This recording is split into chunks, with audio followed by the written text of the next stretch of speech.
Boa tarde, pessoal, tudo bem? Todo mundo me ouvindo aí? Quem está me ouvindo, levanta a mão. Boa, muito obrigado. Eu nunca fiz palestra com esse negócio aqui, tô me sentindo o Michael Jackson, Madonna, né? Essa entrega idade, aquelas microfonezinhos assim. Bom, eu sou Alessandro Gil e eu lidero toda essa iniciativa de Wake aqui. Eu cuido de todas as operações, né, de e-commerce, do Hub, do MS, de Squid, de Experience. Então estou muito feliz de estar aqui nesse primeiro evento oficialmente como Wake e estou muito feliz que vocês estão aqui com a gente. Obrigado por estarem prestigiando e acho que a gente tem um conteúdo super legal aqui. Eu tenho uns convidados super especiais, eu queria que cada um deles se apresentasse antes da gente começar esse papo de omnicanalidade, né, de channels, que todo mundo fala de omnicanalidade, né, mas tem aquela história, parece o Globo Repórter, né, onde como vive, do que se alimentam, né, então vamos explorar um pouquinho, a gente vai falar uma meia hora e aí eu super convido vocês a fazer as perguntas. É super importante vocês participarem, então a gente vai deixar os 15 minutos finais desse painel para que vocês perguntem, tá bom?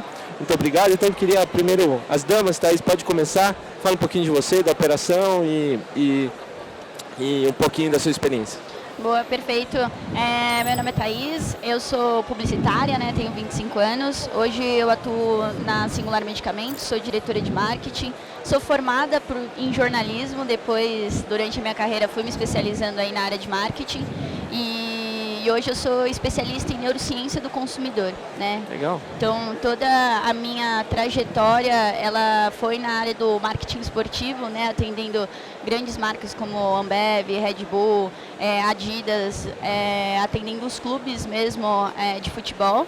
E depois eu fiz uma virada de chave aí, entrei no mundo, na indústria farmacêutica, né, na verdade, e hoje eu atuo fortemente em estratégias para como a gente consegue ajudar a jornada de tratamento de pacientes em tratamentos específicos, né? Tá. Então, ao longo desses anos, a gente conseguiu trazer grandes projetos com marcas da indústria, né? Então, Axê, Organon, DKT. Legal. E assim vai, então hoje é o meu momento aí. Bom, obrigado por ter aceitado participar com a gente, Thaís. Vai lá, Pavone, fala um pouquinho aí de você. Primeiro, obrigado pelo convite, participar aqui no fórum. Bom, eu tenho mais ou menos uns 20 anos de experiência no mercado de digital, bem do comecinho mesmo, quando as empresas estavam começando a sua jornada pela internet.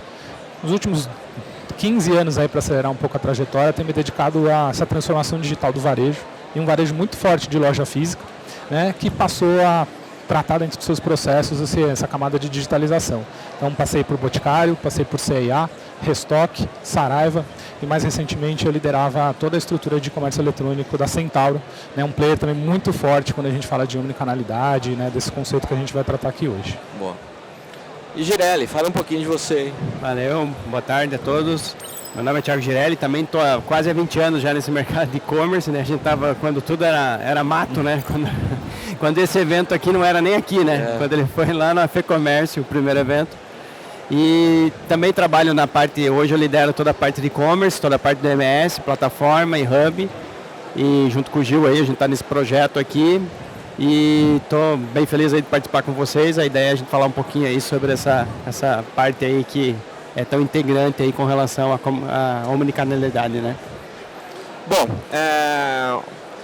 obviamente a omnicanalidade está em destaque no varejo, né? Acho que o varejo se reinventou ao longo dos últimos anos, especialmente para aproveitar a integração do físico com o digital, né? Por muito tempo a gente começou...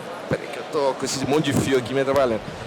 Quando a gente começou lá atrás, o e-commerce, há 20 anos atrás, quando estava mais ou menos essa minha trajetória, o e-commerce era muito separado, né? Então tinha as operações de e-commerce que ela não podia se misturar com as operações de mundo físico, porque de alguma maneira elas não conseguiam andar na mesma velocidade. Por um tempo isso aconteceu, mas as operações de e-commerce começaram a precisar se rentabilizar, né? E aí o potencial das lojas físicas, né, o aumento de inventário, a proximidade do consumidor e a própria exigência do consumidor exigiu que os varejistas e que a própria indústria começasse essa integração de físico e digital. Eu queria que cada um de vocês falassem um pouquinho, sei lá, três pontos que são importantes, ou três ganhos que a omnicanalidade traz, ou do lado do consumidor, que é muito a sua especialidade, né, Thaís? Ou do lado do próprio varejista, né? Onde tem ganho de operação, onde tem ganho de performance. O Girelli também falar um pouquinho de tecnologia, tá bom? Pode começar, Thaís. Não, perfeito. Eu acho que a gente precisa começar definindo o conceito de channels, puxando bastante para a diferença entre esse conceito e o omnichannel, né? Porque eu acho que são conceitos bastante parecidos, mas de estratégias totalmente diferentes, né? Eu acho que o omnichannel, ele tenta buscar uma experiência de compra unificada a partir de diversos canais de atendimento, e o channels puxa muito mais antes do que isso, né? Então ele força as marcas a entenderem a jornada de compra dos seus clientes, entender qual que é a etapa de compra, quais são os fatores que influenciam nessa etapa de compra, para realmente criar uma experiência de fato entre a marca e o cliente, né? E aí quando você faz um atendimento, você já está muito mais preparado, né? Você já sabe quais são os desejos, quais são as dores desse paciente. Cliente, desculpa, no meu caso é o paciente, a gente fala bastante, né? Então você já sabe quais são as perguntas que a gente vai fazer, quais são as informações que você vai armazenar para você não ter que perguntar isso de novo. Então eu acho que do meu lado, quando a gente tenta trazer as estratégias de channels para dentro do meu negócio, a gente se preocupa em estar muito preparado em usar essa estratégia de channels para entender qual que é essa jornada para poder oferecer um atendimento personalizado e de forma simplificada, né? Legal. Acho que no varejo, deixa eu falar de dois grandes aspectos, né? O primeiro, não tem como não falar do consumidor. Eu acho que todo mundo aqui já teve alguma experiência de comprar em alguma marca, ir na loja para trocar, facilidade, a loja está perto. E aí, não, mas você comprou esse produto na loja online. Tá, mas eu comprei da empresa, e você não consegue trocar lá. Então, a satisfação dessa experiência do consumidor, eu acho que é muito frustrante quando você não tem no back-office os processos integrados para poder fazer essa experiência única, né, e não tratar isso como canal. E o segundo grande benefício, aí pensando no varejo, na gestão, é a gestão do estoque, né? O inventário. Todo varejo que eu trabalhei, de todos os segmentos, seja livro, moda esportiva, cosméticos, sempre o produto best-seller vai faltar e vai sobrar cauda longa. Então, você conseguir gerenciar melhor esse inventário, esse estoque, ele está mais próximo do consumidor, para onde ele queira consumir, é um grande benefício de você conseguir construir uma operação integrada entre os canais. Então, a disponibilidade do produto de alto giro está mais perto desse consumidor e poder atender uma demanda que, se você tivesse com esse produto em algum lugar muito distante, você não conseguiria atender. E eu vou até emendar, né, no que a Thaís colocou e no que você também acabou de colocar, né? São duas coisas, né? A Thaís falou de jornada, entender a jornada do cara, do consumidor, do cliente, você de fato compreender em que momento que você precisa conversar com ele, com a conversa certa, né? Acho que esse é um primeiro ponto. E o Pavoli colocou muito da questão de você colocou até dois pontos, né? Primeiro, tem uma questão que no Brasil é um pouco complicada, que a gente entra numa seara que, né, muito tempo atrás, nem as lojas não eram o mesmo CNPJ, não eram os mesmos grupo econômico, o grupo econômico era o mesmo, mas não se falava entre si, então não tinha como fazer esse processo de troca.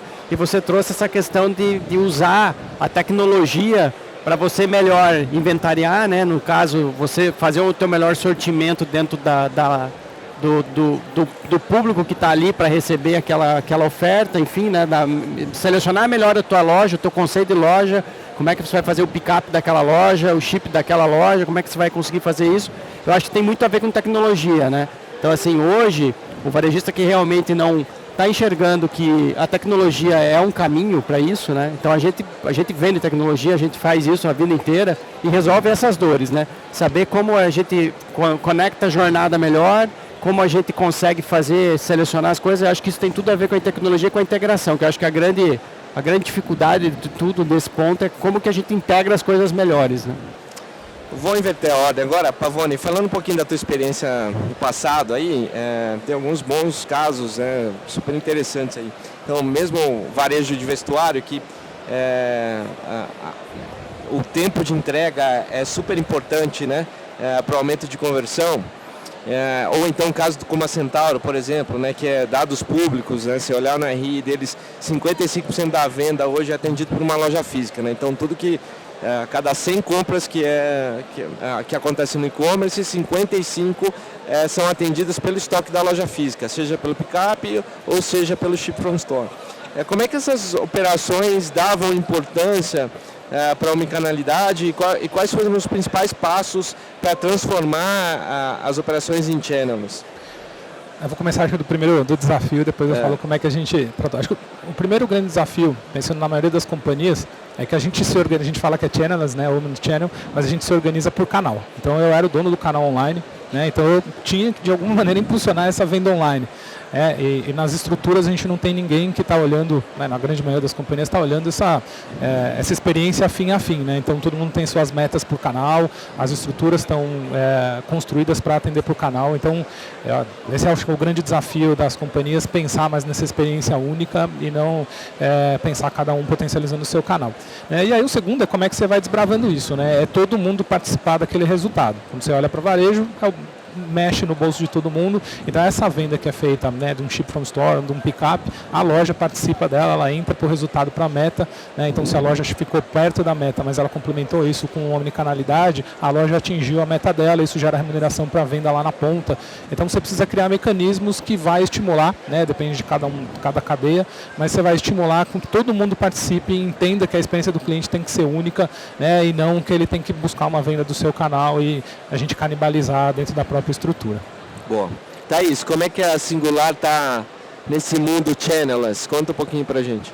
Eu acho que eu enxergo a estratégia Channels muito próxima do nosso momento atual de aproximação com as associações de pacientes, onde a gente está entendendo qual que é o momento de cada paciente em cima de todos os medicamentos que a gente comercializa hoje dentro do nosso e-commerce.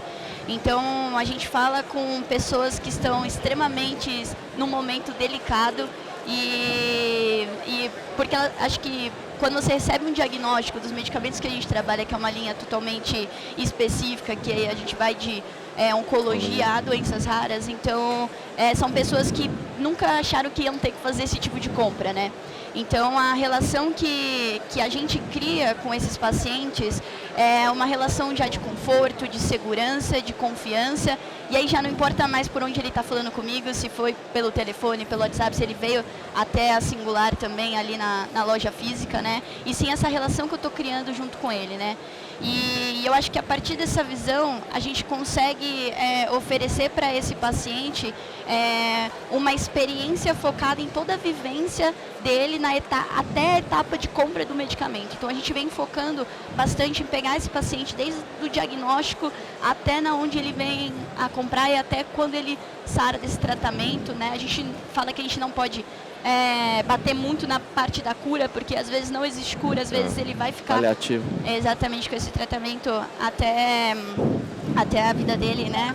E eu acho que é um bom ponto que o Felipe trouxe, porque quando eu cheguei na Singular, os times eram divididos também, a gente não tem o ponto físico tão forte, mas tinha o telemarketing com o e-commerce, né? E eram times totalmente diferentes, então existia esse time que ganhava uma meta em cima das vendas do e-commerce e esse time que ganhava outra que era do telefone. Então eram times que se brigavam toda hora, né? Então o paciente ligava lá, quem atendia falava assim, não, converte aqui. E quando você pegava o pessoal do marketing fazendo uma campanha, falava assim, não pode deixar cair no WhatsApp, porque senão a gente ia perder essa venda. Então acho que isso era uma coisa que acontecia com a gente no passado, a gente unificou, né, as duas equipes, a gente teve um resultado extremamente expressivo quando a gente fez esse ponto, né? E eu vejo hoje que a gente consegue aí oferecer para esse paciente agora uma experiência de compra totalmente unificada. Boa. Thiago, como é que a gente, queria que você contasse aí, como é que a gente está enxergando o channels, né, a omnicanalidade, assim, que tipo de iniciativa é importante na construção de produto e como é que esse apoio transforma produto em resultado para varejista, assim, conta um pouquinho para a gente. Então, acho que bem do que o próprio Felipe trouxe e a Thaís também, né, a questão dessa eterna briga de canais, né, que existe, né, até porque eu acho que essa briga existe até, mas quem mudou na ponta foi o consumidor, né. Foi ele que provocou essa mudança de que, cara, não interessa se eu estou falando por WhatsApp, ou pelo Instagram, ou pelo telefone, ou pelo site, né? Ou na loja, né? Ou na loja, eu tô querendo falar com a empresa, né? E é vocês que se resolvam, né? Então a gente começou também a enxergar produto, né? Enxergar como é que a gente também desconstrói os nossos produtos e constrói para essa nova realidade, né? Como é que a gente enxerga que realmente a gente precisa trazer tecnologia, né, com relação a isso, como é que você tem um painel unificado, que você consegue enxergar toda a jornada do consumidor, que você consegue enxergar que ele entrou no site, que ele saiu, que ele fez uma conexão, fez uma chamada via WhatsApp ou um e-mail que ele porventura mandou para a empresa, como é que a gente consegue enxergar tudo isso para conseguir trazer de fato a experiência, né, que vocês precisam dar na ponta com relação ao varejo, né? Então assim, quando a Thaís traz esse processo, que você não é simplesmente uma venda no caso dela, né? Pô, é um negócio que tem que ter uma empatia do outro lado, que até a forma de você se comunicar, ela precisa ser assertiva em todos os pontos, né? Que senão, é uma coisa totalmente delicada, né? Então a gente está sempre olhando para isso e gerando valor através disso, né? Gerando valor na construção desses produtos que consigam enxergar essa jornada como um todo. A gente enxerga que a jornada é o principal dor que a gente tem que resolver, né? E como que a gente coloca toda essa jornada dentro de um processo único para que vocês consigam ter uma visão melhor. E por falar em jornada, o CRM nessa história toda é super importante, né? Exato. A Thaís falou um pouquinho, né, que é olhar toda a vida do consumidor com a marca é super importante para saber em que momento se comunica, como se comunica, né? Ainda mais na Singular, que tem produtos que eventualmente numa fase super delicada da vida das pessoas ou em momentos felizes, né? Seja a prática de esporte, quer comprar roupa para um casamento, enfim. Como é que o CRM, esse novo CRM, olha essa jornada channelless na visão de vocês? Quem quer começar? Posso começar aqui falando até uma visão do varejo e até trazendo uma visão global de números do que a gente observava, né? Então, quando a gente, nas operações que eu sempre trabalhei, que a gente conseguia ter uma visão única do cliente e saber que esse cliente consumia em loja física, a gente cria jornadas para também transformar esse cliente num cliente digital, né? E vice-versa, um cliente do digital e na loja física. Por quê? Porque isso é provado, um cliente que consome em ambos os canais era um cliente que tinha uma frequência de compra maior e um cliente também com um ticket médio maior, um lifetime value maior, e um cliente que está menos possível de ser assediado por uma concorrência e uma migração. Então, você conseguir construir uma camada de CRM onde você tem uma visão única desse cliente, conseguir identificar os pontos de contato dele, o momento da jornada dele, para o varejo sempre trouxe muito resultado, né, e comprovado ali em fatos. Eu acho que o CRM ele é fundamental nessa história, né? A gente tem investido bastante em tecnologia nesse sentido para que eu acho que hoje a gente vive uma era do consumidor muito ansioso e o nosso ele é ainda mais, né? Então você pega hoje, por exemplo, você pega o seu celular para pedir um carro e se ele demorar 6 minutos você quer cancelar. Você abre o iFood, você consegue ver lá quantos minutos que tem a sua comida e sendo que você ligava para a pizzaria e esperava 1h30 para uma pizza, né? E no nosso caso ele não é diferente desse paciente querer as coisas naquela hora, né? E só que só tem uma única diferença, é que a gente não está falando nem de locomoção e nem de comida, a gente está falando de saúde, né? Então a gente tem investido bastante em tecnologia para deixar esse atendimento cada vez mais rápido e entender qual que o que está acontecendo com o nosso paciente na ponta. Então hoje um cliente nosso entra em contato comigo, eu já sei se ele tem um pedido aberto comigo, se ele quer cancelar, se ele quer rastrear esse pedido, se aconteceu alguma coisa. Então hoje a gente tem investido muito nesse CRM porque eu acho que ele é o coração ali da estratégia do Channels, né?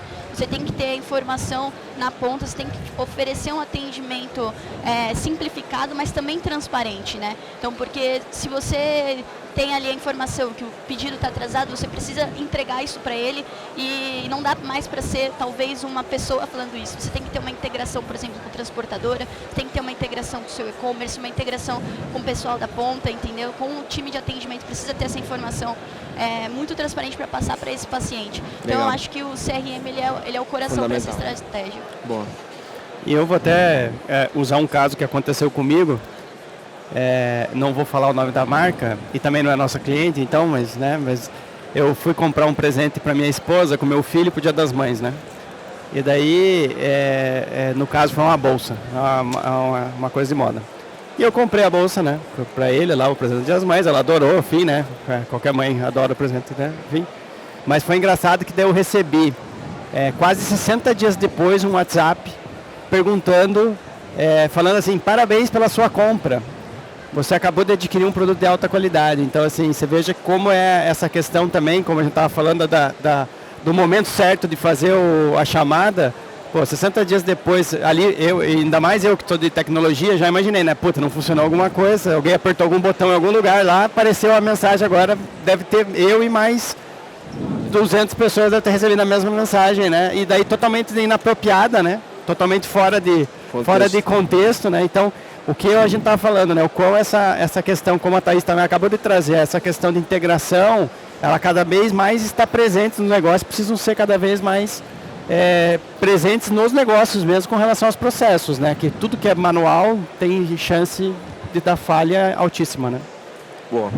Eu queria até contribuir, que acho que o CRM está cada vez mais presente, não só para você entender quem é o consumidor, mas hoje é cada vez mais necessário que o CRM interfira na jornada, né? Que uma vitrine seja personalizada baseada numa audiência, que uma comunicação seja baseada numa audiência, que um horário de disparo de e-mail marketing seja baseado num perfil comportamental, né? Que a gente tenha a mídia, seja paga, sei lá, Meta, Instagram, Google, seja orgânica, de influenciadores, também tem que acompanhar essa jornada, né? Então, cada vez mais, com mais granularidade, é preciso saber quem é o consumidor e, obviamente, ligar os pontos para que todos os sistemas respondam a esse consumidor. Porque só saber, só ter dados, né, só ter informação não significa nada se esses dados não são acionáveis. Então, acho que esse é um ponto super importante na estratégia, né, na definição de estratégia de omnicanalidade. Eu queria perguntar para vocês quais vocês acham, quais as principais barreiras hoje que um varejista ou que uma marca encontra em construir estratégias channels. Aí, você quer começar, Thiago? Aproveitar, inverter. Acho que eu vou trazer duas aqui. Eu acho que primeiro acho que a gente tem um estigma ainda de investir pouco em tecnologia, né? A gente investe pouco, o varejo em suma investe pouco, né? Até tem um estudo recente do Sebrae que é até interessante porque o varejista considera investimento em tecnologia atender a legislação. Então, assim, atender lá o cupom fiscal, atender as demandas do Sintegra, eu sei que isso é um custo, mas isso não é de fato investimento em tecnologia, né? Isso é de fato uma obrigação, ainda mais no país que a gente vive, né? Com as leis que a gente tem. Então, assim, acho que esse é um ponto, né? Primeiro, investimento baixo em tecnologia, acho que esse é um grande desafio, como é que a gente inverte essa curva. E o segundo, que tem muito a ver, acho que primeiro também que tem um pezinho aqui, que é a complexidade tributária, né? Então a gente muitas vezes acaba tentando, de uma forma ou outra, com uma ginástica aí tributária para tentar alguma estratégia de ter um custo menor e acaba complicando nessa vida, porque daí as coisas não se conversam, os custos, enfim, não estão na mesma plataforma. Acho que esses são os dois principais desafios aí que eu enxergo com relação a isso. Puxando aqui então para o mundo de health, né? Eu acho que a célula de health já é um mundo bastante nichado, e o da Singular eu acho que é ainda mais por conta da nossa linha de produto, né?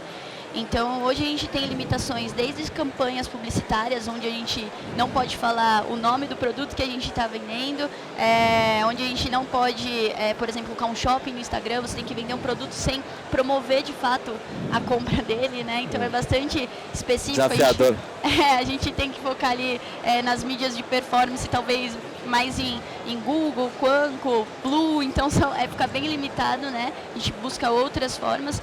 E nas ferramentas de comunicação também, então a própria Meta, né, que na verdade as ferramentas de comunicação, elas tendem a ser dos Estados Unidos e a seguir regras dos Estados Unidos. Então quando você puxa isso para o Brasil e compara, né, esse mundo de saúde, Brasil e Estados Unidos, já é muito diferente, né?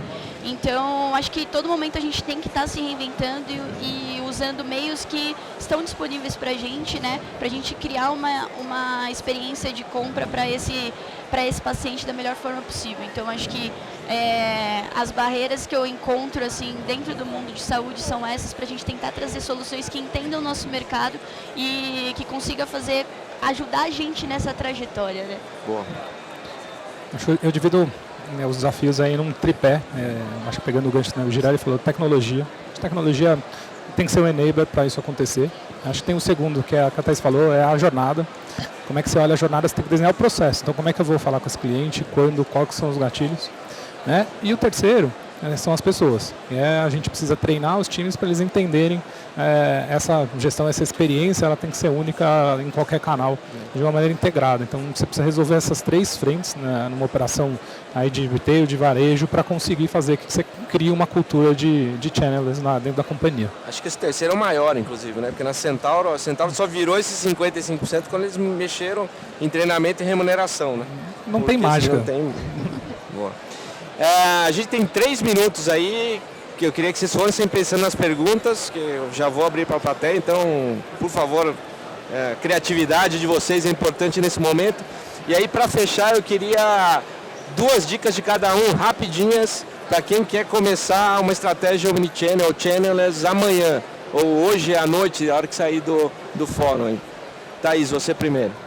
Eu acho que tudo começa com planejamento, né? Então, eu acho que a ideia é trazer todas as ações que você tem hoje no marketing da sua empresa e construir um plano de comunicação do zero, conectando canais, conectando times, como o Felipe bem colocou, e conectando e já também preparando o nosso consumidor para consumir esse tipo de comunicação que a gente está fazendo agora. Acho que também eu acho que eu encaro que são esses 3 pilares para a gente poder oferecer uma comunicação, um plano de marketing mais omnichannel nesse sentido.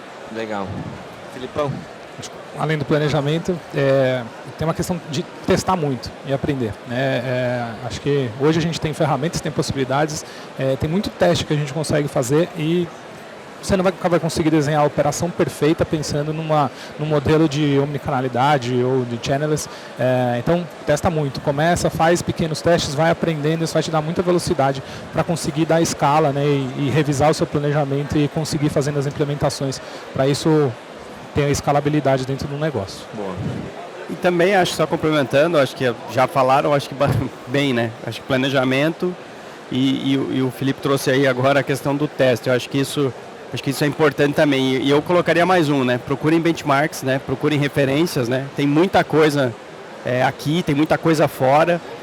A gente, querendo ou não, a gente tem um processo com cultura aí americana, né? Então a gente tem uma similaridade com o comércio, guardadas as devidas tamanhos, proporções, mas procurem referências, né? Que tem isso muito disponível, né? Em qualquer e-mail. E procura as referências e teste. Acho que esse é o ponto mesmo, né? Testar rápido e agir rápido ainda, né? Mais rápido ainda.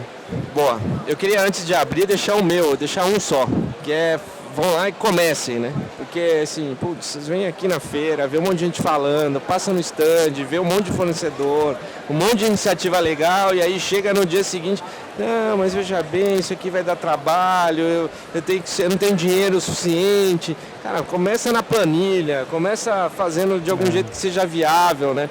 Só tem ganhos pro negócio de vocês. Então, assim, eu vejo, assim, estou há 20 anos nisso, assim, como o Felipe aqui, como o Pavone, e assim, e eu vejo muito às vezes um medo de se arriscar. Eu sei que o Brasil não é um dos melhores países do mundo para se empreender, eu sei das dificuldades que existem, mas eu tenho certeza que, assim, os ganhos em comparação ao investimento são muito maiores, né? E eu vejo muita gente postergando, né? O ano que vem, né? Em agosto de Deus eu começo a fazer alguma coisa aqui. Então comecem, acho que esse são os meus 2 centavos para vocês. Eu queria abrir para perguntas. Indo nessa questão que vocês estavam fazendo de sugestão, onde é que vocês veem que é o maior empecilho interno para conseguir fazer essa gestão, não pensar em canais, né? Porque a gente estava falando de manhã sobre omnicanalidade e só mudou de nome, mas o desafio é o mesmo. O que vocês imaginam hoje como sendo o maior, além das dicas do primeiro passo, qual o maior empecilho que vocês veem? É tecnológico, é cultural, é decisão top-down, é o time que não está querendo? O que vocês veem como o maior empecilho? Eu posso começar aqui, eu puxar para todo mundo aqui. Eu assim, já vivi alguns inícios de operação omnichannel, assim, né? E enquanto, primeiro, é uma decisão cultural da companhia que vai atender o consumidor da melhor maneira possível em qualquer canal, isso não acontece. E o segundo passo é todo modelo de remuneração tem que ser repensado. Porque senão o vendedor da loja física, ele trabalha contra a operação online. E o cara do online, ele trabalha contra a operação da loja física. Enquanto a marca, a empresa não entender que está todo mundo junto no mesmo objetivo, com o mesmo propósito, para atender melhor o cliente e por um acaso dar lucro para a empresa, né? Porque às vezes a gente esquece desse tipo de coisa, né? Então a gente tem que dar lucro para a empresa, a gente tem que atender melhor o cliente, fidelizar o cara, porque daí ele vai voltar mais vezes, ele vai gastar mais, ele vai comprar com maior recorrência. Então se a gente não colocar isso tudo junto, né, e pensar como a empresa organicamente vai atender o consumidor, nada disso, não adianta a tecnologia, OMS, plataforma de e-commerce, PDV, CRM, nada disso vai funcionar. Eu vou até só complementar, né, que eu acho que sim, eu acho que é uma questão que tem a ver com relação, acho que cultural, né, e essa questão de você colocar o cliente no centro, né, que acho que é aí que muda o game, né, acho que a questão é como é que a gente coloca o cliente no centro, a partir disso a gente remodela a empresa e remodela no que precisa, né? Porque a gente percebe, por exemplo, a gente tem vários exemplos, né? Imagina, atende milhares de clientes, a gente conhece bastante, e a gente vê, assim, por exemplo, clientes que a parte comercial é diferente do site do cara que faz o merchandising da loja. O banner, a campanha são diferentes, as datas são diferentes, assim, coisa que hoje não cabe mais, né? Acho que como eu coloquei ali antes, né? O consumidor mudou, né?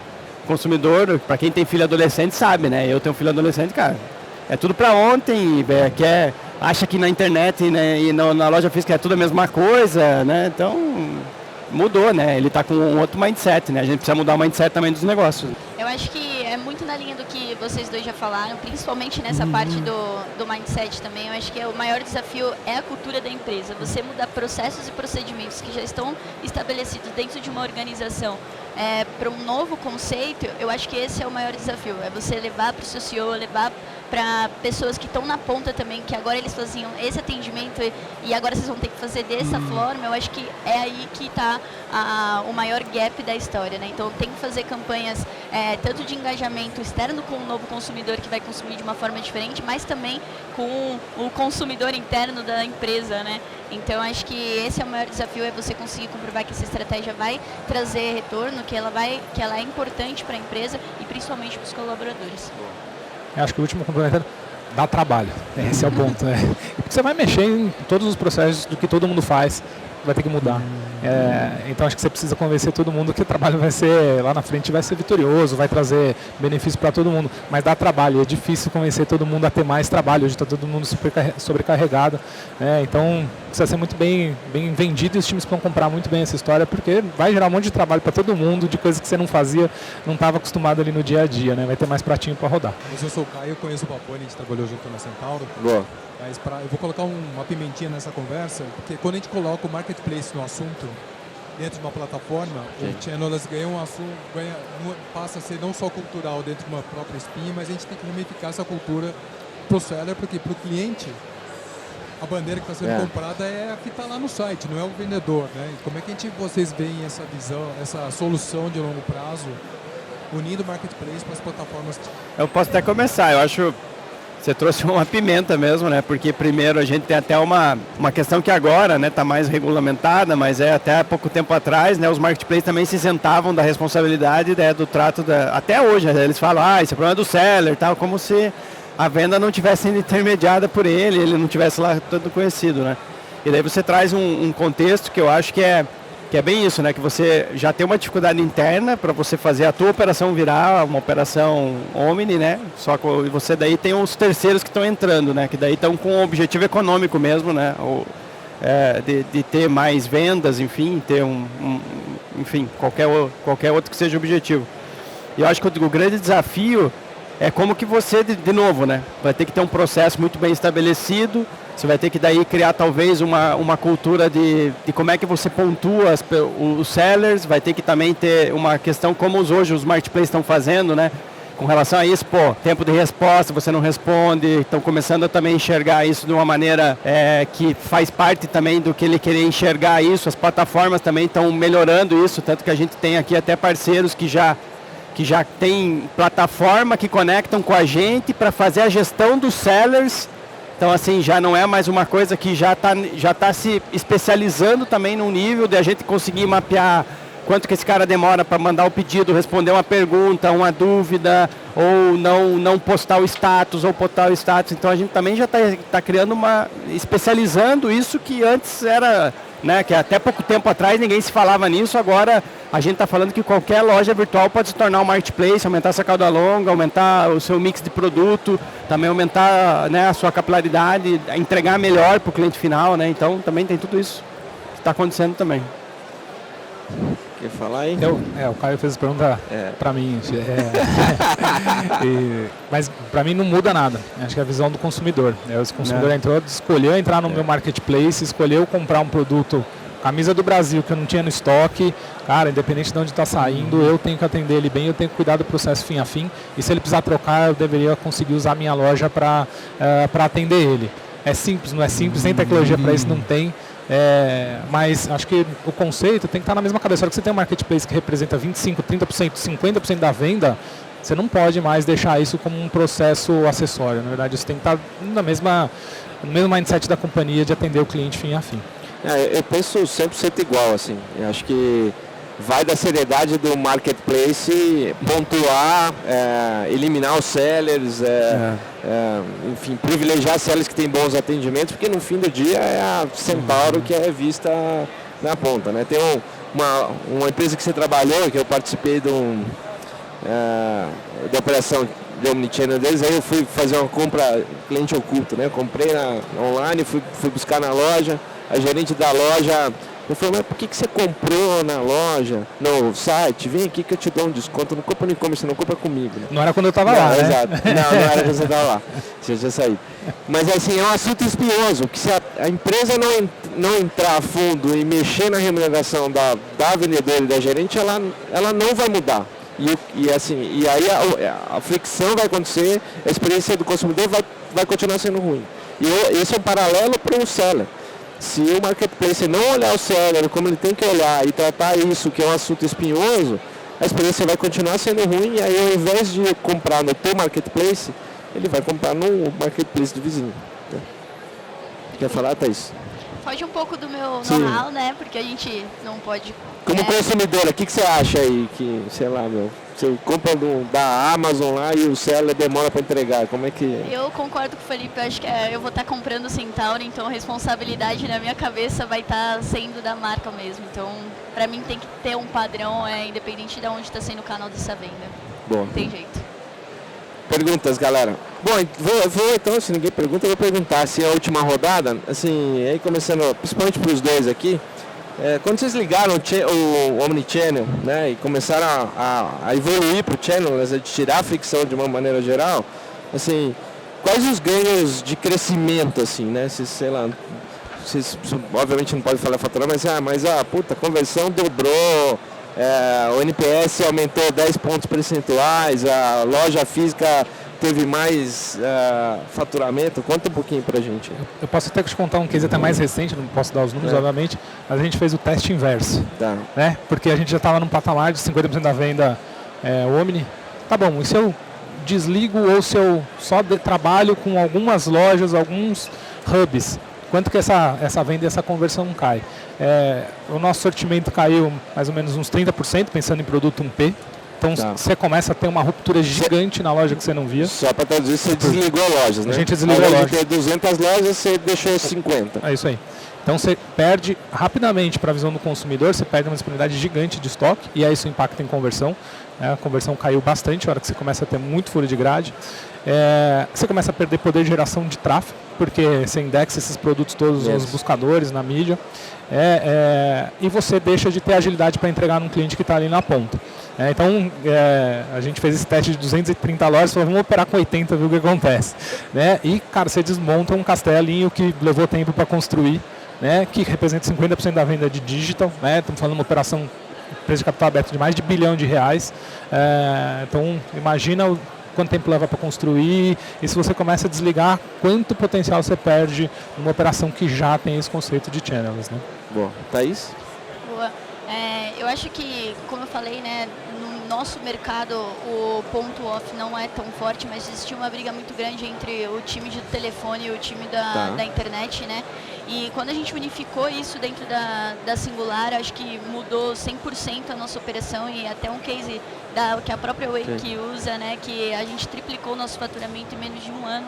Então, trabalhando com os dois times juntos, né? Então, eu vi que o meu maior inimigo eram as pessoas do telemarketing, né? Entendi. Então, acho que quando a gente... Era o seu amigo, né? Exatamente. Então, quando a gente unificou isso dentro da mesma operação, a gente teve um case muito grande, e hoje a gente está vendo o crescimento do nosso e-commerce colocando algumas bases de distribuição em cidades estratégicas para a gente. Então, ter um ponto ali que faz o medicamento chegar mais rápido para esse paciente da ponta, está mudando bastante o nosso resultado.